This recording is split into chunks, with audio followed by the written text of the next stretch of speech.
Dua kalimat Jimli tentukan nasib Gibran, bikin TPDI siap adukan ipar Jokowi ke Ombudsman.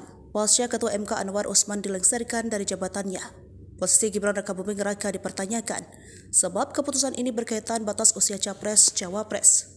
Namun, meski sang paman dipecat, nasib putra Presiden Joko Widodo ini aman dan tetap bisa melenggang di Pilpres 2024 mendatang.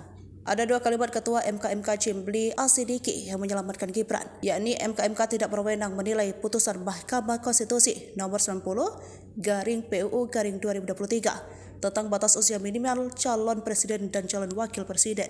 MK tidak berwenang menilai putusan 90. Tidak tepat argumen MK memerintahkan MK untuk melakukan perbaikan terhadap putusan 90 karena MK hanya memeriksa norma, ujar Jimli dilansir dari Bangka Post 7 November 2023. Maka jalan Gibran maju sebagai Cawapres 2024 terbilang aman.